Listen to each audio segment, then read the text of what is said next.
नमस्कार मित्रांनो, मी निसर्गोपचार तज्ञ स्वागत तोडकर आपलं मराठी वैद्य चॅनल मध्ये स्वागत करतो। हे छातीत दुखलं, चक्कर आली, अस्वस्थ झालं, अमुक झालं, पित्तामुळे सुद्धा होतं हे। पित्तामुळे सुद्धा होतं। पित्ताचा त्रास एकदा तुझ्या छातीत कळालं म्हणजे काय लगेच काय यम बोकांडी बसलाच मी तुझ्या। भ्यायचं किती भ्यायचं त्याला।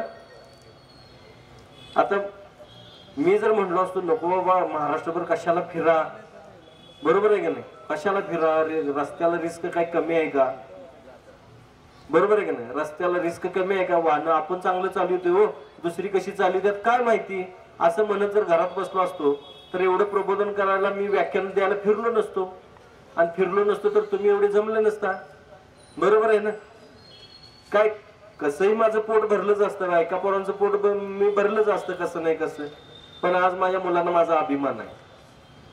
बरोबर आहे ना? माझं बाबा एवढी सेवा करते, माझं बाबा माझ्याबद्दल प्राऊड फील करतात सगळे, आणि तसंही मी काही गरीब नाही हो, खरं सांगा मी खूप श्रीमंत आहे। माझी श्रीमंती मी इथं पण दाखवू शकतोय। हा, मी खूप श्रीमंत आहे। तुम्हाला काय वाटलं मी गरीब आहे का?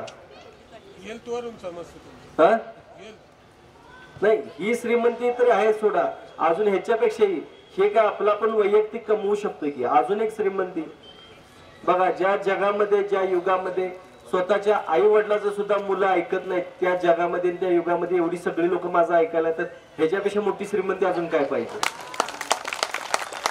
बरोबर आहे ना?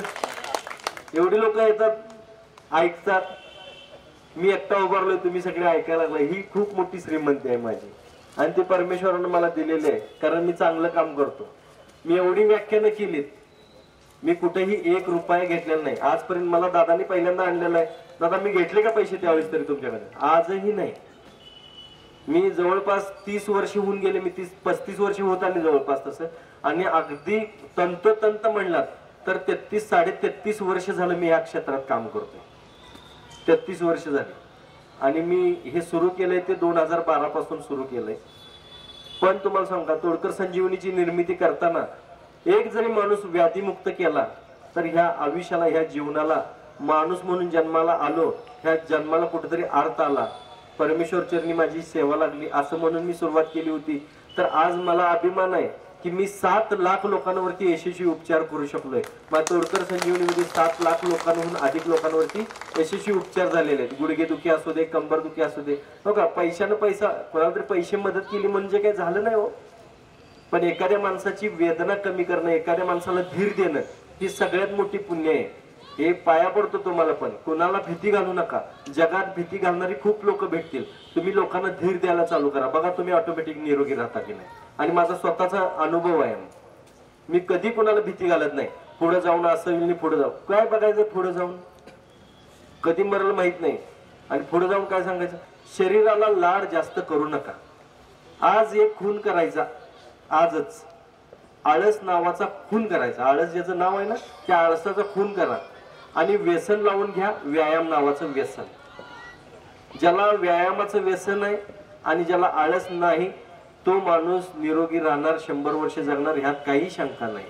पण ज्याला समजा काय रोज म्हणते उद्या बसणं जाणारच, ते कधी उद्या जात नाही। तर साधी गोष्ट आहे, तुम्हाला सांगतो, जास्त तपासण्या करू नका, हसत खेळत आनंदात राहा, आणि सगळ्यात महत्वाचं म्हणजे आपल्या पूर्वजांनी, आपल्या पूर्वीच्या लोकांनी घरगुती उपाय दिलेत, हे करत राहा। आयुर्वेदात भरपूर काय सांगितलेलं आहे, ते वाचत राहा। आयुर्वेद तुमचा, आमचा, सगळ्यांचा आहे, तुमचा नाही का आयुर्वेद? आयुर्वेद हा भारत देशाचा आहे। जग मान्य करतंय की आयुर्वेद सगळ्यात श्रेष्ठ आहे। तुम्हालाही माहिती आहे की आयुर्वेदाला साईड इफेक्ट नाही, माहिती नाही का तुम्हाला ही गोष्ट? हा, पण तुम्हाला मात्र इन्स्टंटच पाहिजे असते, पण आयुर्वेदात सुद्धा इन्स्टंट आहे। आयुर्वेद सुद्धा सुधारलाय। तुम्हाला असं वाटतं की काढे कुडे कुणी प्यायचं, ते नकोच, कारल्याची भाजी नको, अहो ते सुद्धा आज बदललंय। आयुर्वेदाकडे लक्ष द्या, आयुर्वेद बदललाय, आयुर्वेद सुद्धा डेव्हलप झालाय। जे तुम्हाला काढे कुडे वाटतात ना, ते आता टॅबलेट मध्ये आलेले आहेत, ते आता तुम्हाला कॅप्सूल मध्ये आलेले आहेत। चूर्ण जे वाटतात ना, कॅप्सूल मध्ये भरून देतात, चव लागायच्या अगोदर ते आज जाताना पचायला चालू होते, हा, पचन संस्था वाढते, पचन संस्था चांगली राहते, आणि घरच्या घरी करत राहा। लय जर तुमच्याकडे पैसे असतील ना, माझ्या नाव करा आणि मरा. नाहीतर काय, लय लय बरेच लोक कर्ज काढून दवाखान्याला पैसा घालतात. काय गरज चालली? पाया पडून सांगतो, तुम्हाला जर मुलाबाळांच्यासाठी काय करायचं असेल तर मरता मरता दवाखान्याला पैसे घालायला लावू नका.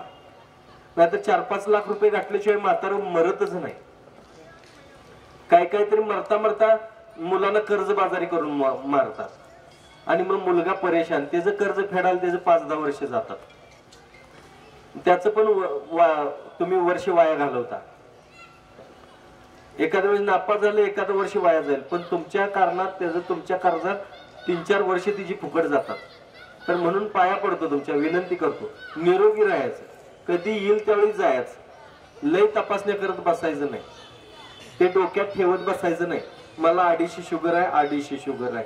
100% मेंदू सांगत राहतो शरीराला, तुला 250 शुगर आहे, तुला 250 शुगर आहे. 100% किती औषध खाली तर ते 250 ठोका सोडतच नाही बघा. हे सत्य आहे. तुम्हाला हे कुणी सांगणार नाही. काही असू दे, जे घ्यायचं ते आयुर्वेदिक घ्या, कुणाचंही घ्या, पण आयुर्वेदिक घ्या. कारण आयुर्वेदाला साईड इफेक्ट नाही. आयुर्वेद आपला आहे. आयुर्वेद संपवण्याचा प्रयत्न केला लोकांनी, हे लक्षात घ्या. जे जे लोक वाईट आहेत ना, त्यांनी आयुर्वेद संपवण्याचा प्रयत्न केला. आयुर्वेद सगळं ग्रंथालय जाळलं. 3 वर्ष ग्रंथालय जळत होतं. इतकं तुम्हाला माहिती असेल घटना ही. 3 वर्ष ग्रंथालय जळत होते, इतके ग्रंथ जाळले. छत्रपती शिवाजी महाराजांचं सिंहासन घेऊन गेले, भवानी तलवार घेऊन गेले. आयुर्वेद नेऊ शकले नाहीत, कारण त्यांच्याकडे तिथं झाडं जगायला तयार नव्हतीत म्हणून. आपल्या इथं देवानं खरोखर आपल्यावरती उपकार केलेले आहेत. आपल्या पूर्वजांनी आपल्यावरती उपकार केलेले आहेत. ही झाडं जी आहेत ना, हे पिंपळाच्या झाडापासून जर बघितलं, हे जांभळाचं झाड आहे, पिंपळाचं झाड आहे, खूप उपयोगी आहेत ही झाडे. हे जर शुगरसाठी जी 2 पानं खालीत आणि चाललात ना, शुगर ऑटोमॅटिक नॉर्मल राहते. जांभळाची पावडर, जांभूळ बियांची पावडर तुम्ही जर अर्धा चमचा घेतलात, शुगर मेंटेन राहते. ही जे पानांची पावडर आणि आवळा पावडर एकत्र मिक्स करून जर अर्धा चमचा घेतलात, म्हणजे 1 चमचा होतो, ते जर घेतला तर तुम्हाला बऱ्यापैकी कोटाही साफ होतो, उष्णता कमी होते, मेन म्हणजे तुमची शुगर नॉर्मल राहते. करून बघा. ही छोट्या छोट्या गोष्टी आहेत. आता महिला वर्ग, अनामिक भीती वाटते तुम्हाला, गर्भाशयात गाठ आहे असं भीती वाटायला लागते, कधी कधी कॅन्सर आहे की काय, स्वतः डॉक्टर होऊन तपासायला बघते. हे जर असं बंद करा. कुठलीही शंका मनात घेऊ नका, मला कॅन्सर झाला तर काय करायचं, मला असं जर. महिला वर्ग जास्त विचार करतो म्हणून महिलांच्या मध्ये जास्त कॅन्सरचं प्रमाण आहे, बाकी काय नाहीये. माझी महिला माता भगिनी माझी व्यसन करत नाही, बरोबर आहे ना, मावा खात नाही, गुटखा खात नाही, तरी महिलांच्या मध्ये कॅन्सरचं प्रमाण जास्त आहे. कारण का, हार्मोन्स मध्ये अनबॅलन्स, हार्मोन्स अनबॅलन्स झाले की अनामिक भीती वाटायला लागते, कुठल्याही गोष्टीवरती जाते. मग घशात दुखायला लागल्यावर कॅन्सर नसेल ना, लगेच ते मेंदू सांगतोय होय, लगेच गाठ चालू, लगेच तुम्हाला चालू. स्तनाचा कॅन्सर आहे, गर्भाशयात कॅन्सर आहे महिलांना. अहो, योनी मार्गात सुद्धा कॅन्सर महिलांच्या व्हायला लागलाय. तुम्हाला ती सुद्धा शंका वाटायला लागली. ज्या ठिकाणी कॅन्सर होणं शक्य नाही त्या ठिकाणी सुद्धा आज महिलांना कॅन्सर व्हायला लागलेला आहे. ह्याला जबाबदार तुम्ही आहात स्वतः. अनावश्यक विचार बंद करायचे. आजपासून हे विचार डोक्यातनं काढा, बघा तुम्हाला काही होत नाही. तुम्हाला पण सांगतो, बरीच लोक बघा जेवताना शंका घेतात, बटाटे भाजी खाल्ली तर जरा वजन वाढेल, वांग्याचं खाल्लं तर मूतखडा होईल. कशाला शंका घेता? दणकायचं, मोकळं व्हायचं, ते जिरवायला व्यायाम करायचं. पूर्वीच्या लोकांनी जे काय दिलंय स्वयंपाकघरात ते सगळं तुम्हाला खरोखर तुमचं शरीर चांगलं राहण्यासाठी. हे पिंपळाच्या पानाचा काढा जर करून पिलात ना महिला वर्ग, तर तुमचे बघा हार्मोन्स ऑटोमॅटिक स्टॉप होतात, व्यवस्थित होतात, बॅलन्स होतात, आणि तुमची अनामिक भीती असू दे, अजून काय असू दे, कमी व्हायला लागते. गाजराचा रस फुलपात्र भरून घ्यायचं, त्याच्यात अर्धा चमचा मध मिक्स करायचं आणि हे प्यायचं. हृदयाची अचानक धडधड वाढते बघा, अचानकच ती ऑटोमॅटिक नॉर्मल व्हायला लागेल. करून बघा या गोष्टी. नाही कुणाचं तरी कोणतरी काहीतरी ऐकलं ना, मेलेलं किंवा कुठेतरी ऍक्सिडेंट ऐकला की लगेच हृदयाची धडधड वाढते, लगेच भीती वाटायला लागते, लगेच हातपाय थरथरायला लागतात. तर गाजराचा रस ह्याच्यावरती आणि मध मिक्स करून प्यायचं ऑटोमॅटिक. आता ते सकाळी पिऊ का, दुपारी पिऊ का, संध्याकाळी पिऊ विचार नका, दिवसात कधीही प्या एकदा. नाहीतर हे लय लोक, पुण्याच्या लोकांना जरा जास्त हे असते हो, काय सांगायचं. ते किती खायचं, किती घ्यायचं, कधी घ्यायचं, तूप प्यायचं, मग ते गाईचं प्यायचं का म्हशीचं प्यायचं, आता दुसरं कशाचं पितोस. की मुंबई आणि पुण्यावाले लय डेंजर आहेत. एकदा मला मुंबईमधला फोन आला, मला म्हणले आमच्या इथं गाय नाही एक म्हैस आहे, मग म्हशीचं गोमूत्र चालतंय का? आता म्हशीचं गोमूत्र कसं? आम्ही पहिल्यांदा ऐकलं म्हशीचं गोमूत्र चालतंय का. म्हणजे आमच्या इथं गाय नाही, समोर एकाची म्हस आहे, त्या म्हशीचं गोमूत्र पिलं तर चालेल का? अहो काय सांगायचं आम्हाला, माझे केस उभारले अक्षरशः, अंगावर काटा आला. हे असं असतंय सगळं, आपल्यालाच माहित नाही हो खरं सांगायचं तर. विनंती करतो, चला छोट्या छोट्या गोष्टी असतात.